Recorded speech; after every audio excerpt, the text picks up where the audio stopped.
Welcome back to Rani's Voices number 19. Today I'm going to talk about travel around the globe. Now these are to start with, I'm going to show some of the memorabilia that I've picked up around the world. And of course, my favorite elephants.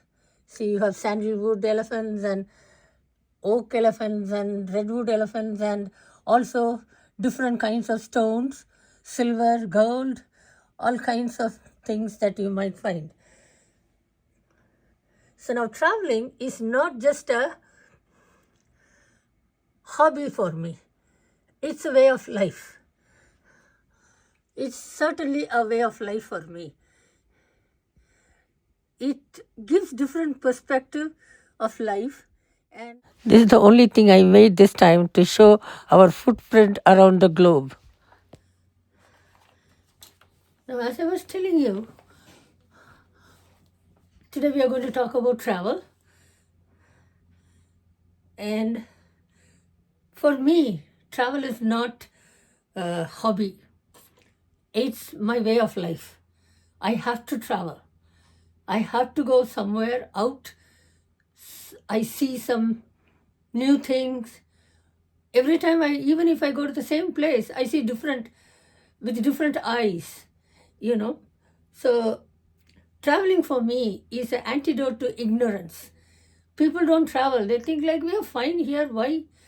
But when you travel, you learn a lot. It's their local culture. It widens your perspective.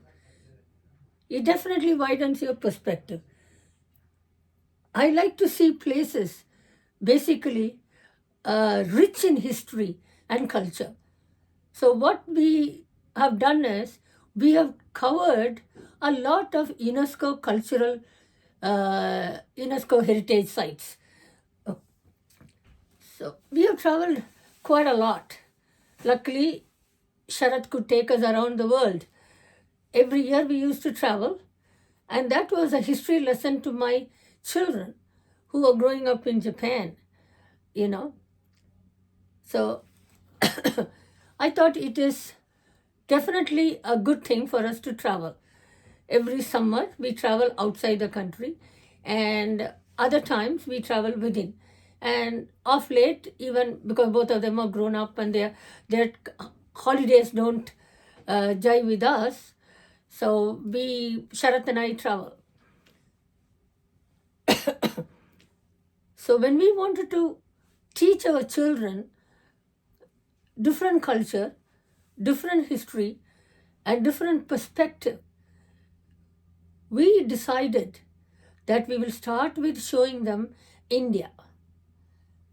India is a country, our country, my country. All four of us are Indian still, so our country.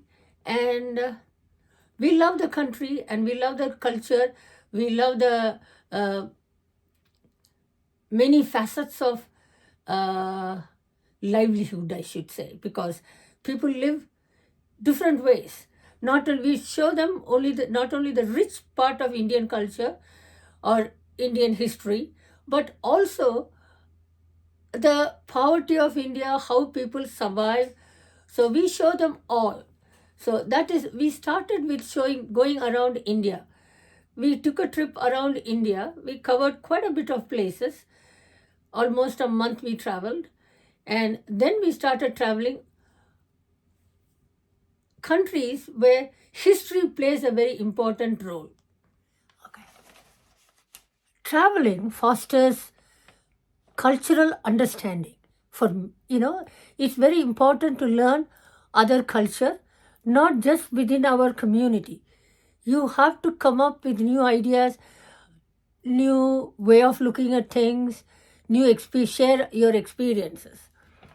And more than that, traveling creates very good or lifelong memories which cannot be erased from your memory. It cannot be erased, that's all. It mostly encourages personal growth for me.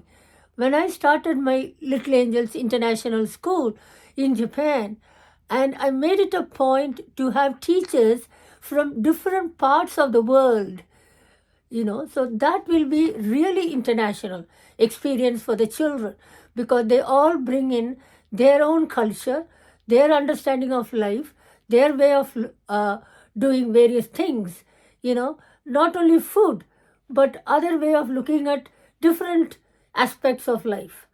So that is what I appreciate, meeting different people from different countries.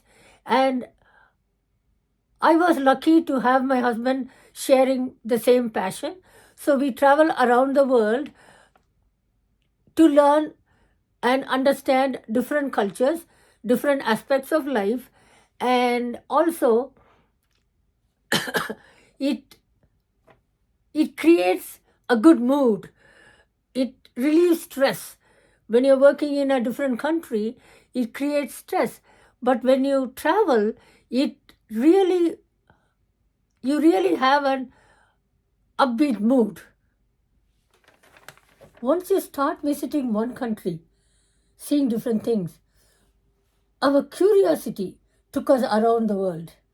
Okay, some of the interesting places which we saw, it made us think, in the sense like our science. Wow, how come this sea we don't drown? Like, we can float. How come, who made this Cappadocia? We went by hot air balloon to see Cappadocia. Why? Why is it like this? Why did they make pyramid? How did they make it? It widens your thinking capacity, not just your own area or your own city. Go out and explore different parts of the world. It's very, very interesting for me. I hope everybody feels the same. For us, it is for learning. The travel is learning. Or actually, for me, it's a mission to learn new things. Both of us, my husband and I, or even the children, like to see new things, historical things. We love it. They say UNESCO World Heritage Sites is number one in my mind when it comes to history. Now our children are older, and we still travel a lot. We enjoy. Sometimes, because of my health reasons, I may not be able to travel as much as we did before, but still, my interest pushes me to do it. Everybody, my friends laugh. No, you're not supposed to. You take care. I said, like, what's the point in sitting in one place and saying, I'm taking care of my health? More than my physical health, I want my mental health. I want to see new things. I want to learn new things. I want to learn new culture. I want to understand how people from different parts of the world think. Why is it so different? How come we think like this and others think very differently? Why? Why is the first question that comes to my mind. So that's what I encourage my children. Even in my school, I encourage my children to ask the question why. And then ask all the other questions. Why, what, where, how, when. When did they build this? There was no high-tech machines, no AI to build some things. But still, how did they make this old temple in Cambodia or Indonesia? Or how did they make pyramids in Egypt? Or even Greece? Any place you see, there's always. And why did they have so many warriors in Xi'an, in China? Thousands of them. Each of them look different. Of course, we see it in video, but it's no comparison to see it with your own eyes. You enjoy it differently. I encourage all of you to travel. It opens your eyes. Now, to start with this episode, I wanted my firstborn to join me in discussing our travel, because he'll have a lot of positive and negative things, because it's really not a holiday because I used to make him read about, we used to have Lonely Planet guide to that country and make him read the history. When we go to museum, I used to ask questions. He'll have a lot of complaints too. So go ahead, Sujan. Where do I start from? It's not the country, it's just a general... International travel. yeah. I mean, we've been to most continents. I don't think we have visited anything in the southern hemisphere, though. Maybe, yes. Yeah. Because there is nothing... I can't tell the country's name. I am interested in heritage sites, historical sites, not built in last 100 years. No, I mean, it's all about thousands of years. South America. Yeah, South America, we kind are of- planning to go, right? You, not we. We is you and hubby, not me. You take your caretaker and you go. But I think, personally speaking, Africa and some of the Mediterranean countries were the best, simply because they have a lot of very, very old historical monuments still standing. And they're mostly built out of stone, so they've kind of survived, 3,000, 4,000 years. Egypt was very, very cool. But I don't think people travel to see historical things anymore. Most people travel to take a break, like you It's said. like a vacation, just a beach Yeah. resort or something. We go live in a very, very good place. We had individual bungalow in Turkey and Jordan and all those things. Sarath and I in one bungalow and Sujan and Prajan in another bungalow. We had individual swimming pools. All those things we have. But we are not into beaches. Maybe with friends, yes. But Well, not like you ever gave us a choice. Since you were paying for it, we would have to go along with whatever we say. Wake up at 5 o'clock. Bus leaves at 6:30. Come on. So yes, it's just like the Japanese flagpole style. but 5 we minutes, four 5 of minutes. us only do it. It doesn't make a difference if you go for vacation, you come back tired. And because you take like full 40 days, which runs through like my summer vacation, I missed like the first day of school. So I come back actually exhausted and school starts. I never really had vacation. You can have it now. But Now those I'm days, busy. when we spend so much money and when we go out to do, see the places and enjoy, you can't be relaxing there. I never believed in that, as I told you earlier. It's a mission to learn something new. And they all enjoyed, but they'll be complaining because we come just a day or two before our school break ends. And they'll have to start the school and we all have to go to work too. But we sleep every night and we enjoy. Okay, another complaint. I mean, based on what most of my local Japanese friends would do, they would maybe travel domestic. If they go overseas, it's a Hawaii. US territory. Guam, Hawaii, Saipan, which is basically, I would say, Japan. Just overseas Japan, actually. It doesn't feel like the US. So they go to the beach. Or maybe Australia too. Some people went to Australia. But it's just the beach.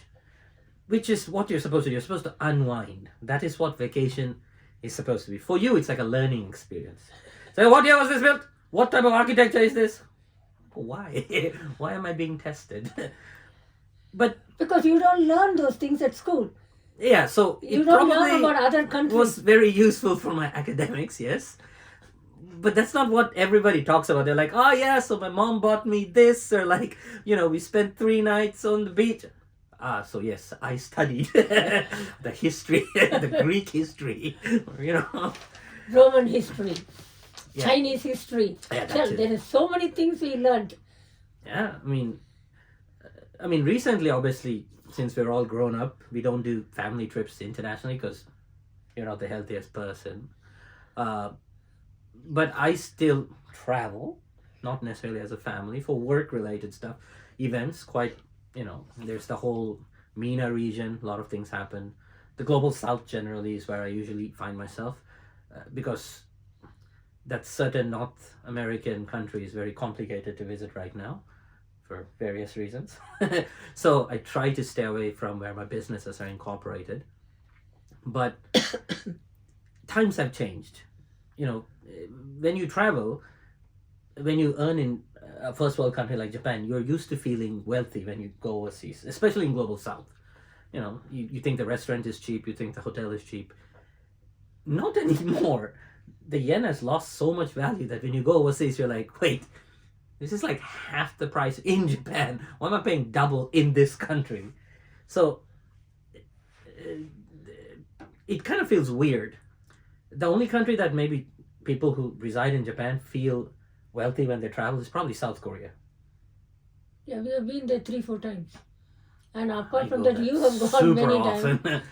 Seoul, Jeju, we do a lot of business related events there. So, but I mean, when you go to places like Dubai or even India, the only thing I feel cheap in India is probably like the Uber. Everything else is quite costly. Even the hotel stays. I think I could stay cheaper in Japan. Actually, I know I can.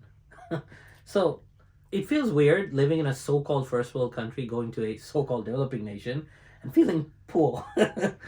Yes, everything is done. Like they clean things for you, you know, they wash it if you're living there. But if you go as a tourist, as a person looking in from outside,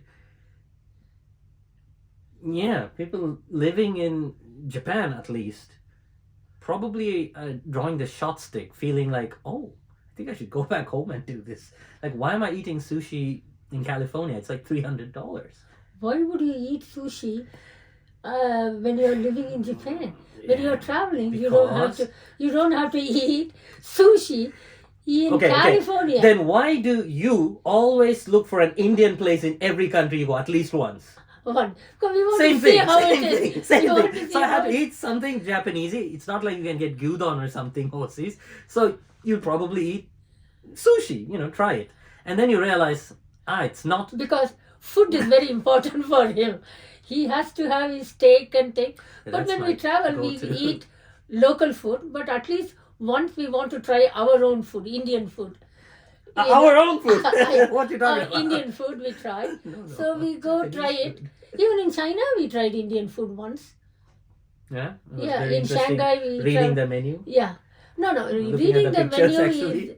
that was a Chinese restaurant. Legitimate Chinese place, legitimate Chinese. Where only locals near go. the Summer Palace. We went there and, you know, but we could order straight from the menu. We want this, because it had the same kanjis. So, okay, this is could order. Okay, I could order. This is pork kind of. and this is chicken, you know. It's kind of interesting when we four of us talk, when four of us travel. We had our own adventures when we travel, you know, especially in China, Xi'an, we had a major, adventure. But we survived that. Again me. It's always me. He had to carry, because our Lonely Planet said that if you go onto the wall around, you'll have exits everywhere. So you go up, climb up, and then go on the wall, walk on the wall. So we did that, but then all the exits were closed. Yeah, so what we didn't realize is that they had updated and closed at like 4 because of the season or something. Yeah. So we're stuck between 2 fences, barbed fences. No, it was solid. With steel, spikes and everything. Spikes and everything. But somehow we squeezed through that and we came out and people were taking pictures there. So we know some human beings are there. We squeezed ourselves through the spikes. He was carrying Frajan. And we came out and joined the usual crowd who was there, and we came out. Yeah, nonchalantly just like walked out. You know, like that. We have a lot of adventures. You know, it's for me, as I told you, travel is not just it's not a hobby. It's way of life. You know, it's traveling is antidote to ignorance. You see, you learn new things. It may be sometimes it is difficult, sometimes it is easy, you know. You will never have complete 100% easy life when you're traveling outside. Okay. Mainly for him, because I used to make him read and answer questions when we go to the museum. That was naughty. Mom, I forgot the year. He said, year doesn't matter, but then at least the content you should be able to tell. So he used to be our guide in the museum. This is this. And I just want to share one interesting experience that happened in England, because we had talked about Kohinoor, how they took away our Kohinoor from India. And we went, it was very quiet in the Museum of Jewels, I think, if I remember right. Museum of Crown Jewels. So when we walked in, he was the only little boy there. That time Prajan wasn't there, he was alone. So when we walked around and he saw that we pointed out that stuff, and it was absolute silence. And he screamed, "Oh, Mom, this is what they looted from India? They stole from India?" So, but I said, quiet. So then we came out, all the elderly people there, most of them are Europeans. They said, "That is too true, my little boy. Yes, that's true. They stole it from India." Like this, we have lots and lots of, like when we went to Vatican, we have a lot of stories. When we went to Russia, we have a lot of stories. How we had food with the generals because we were Are we even allowed to talk about that? That's okay. Because it was supposed to be, the tour was supposed to be for many people. It was a bus. And if it is for 4, it was certain amount. I don't remember the amount. But if it is for 8 or 10, the price was lesser. So yeah, book the whole bloody bus. yeah. So our brain worked. Why don't we just say 8 people, 10 people? So we wrote 8 people. And we paid less. And next day, it was a huge bus, just 4 of us. It's like a sleeper bus. Yeah. Too. It was extremely comfortable. And we became good friends with the guide, English guide. And he took us to a place where normal people are not allowed. Common people are not allowed. And this is where the generals and all those people come to eat. Yeah, they had like stars and all sorts They of have things. all They're like stars and legitimate. but folk. they all looked at us and waved at us. But we ate, and we thanked, of course, the guy. But that was a fault. I'm sure they would have changed, because we stayed in the world's largest hotel. That number of rooms. It was very close to Red Square. And now it is not there. I think They they demolished shut it down. Yeah. It was a beautiful place, and like this week we have so many stories to share with. Now when we travel locally by car, sometimes we share these things among us. It is an interesting, memorable, and if you spend time with them. Yeah. So when we travel, we do spend time with them, because the whole time we are together, unless at night. Yeah, even if you're biting their head off, you do it together. Yes. So. So these are some memories we have created, and while traveling with the family. So please enjoy this video and share it with your friends. See, he's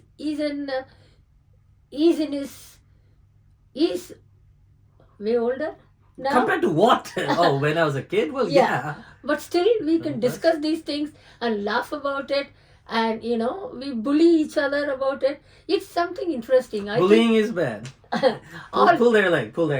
So these are some of the memories you can create as a family when you travel. So please go ahead, enjoy the video, share with your friends, and please subscribe.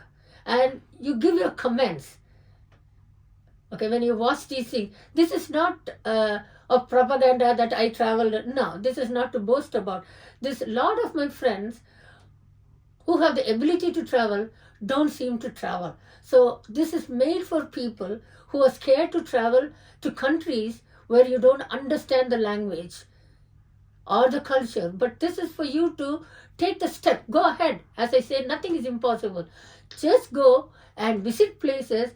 You will have lots of memories. You'll have experiences and learning time. So Nothing is impossible. Travel and enjoy. See you in my next See you, Rani's see you, Voices. yes. Bye-bye.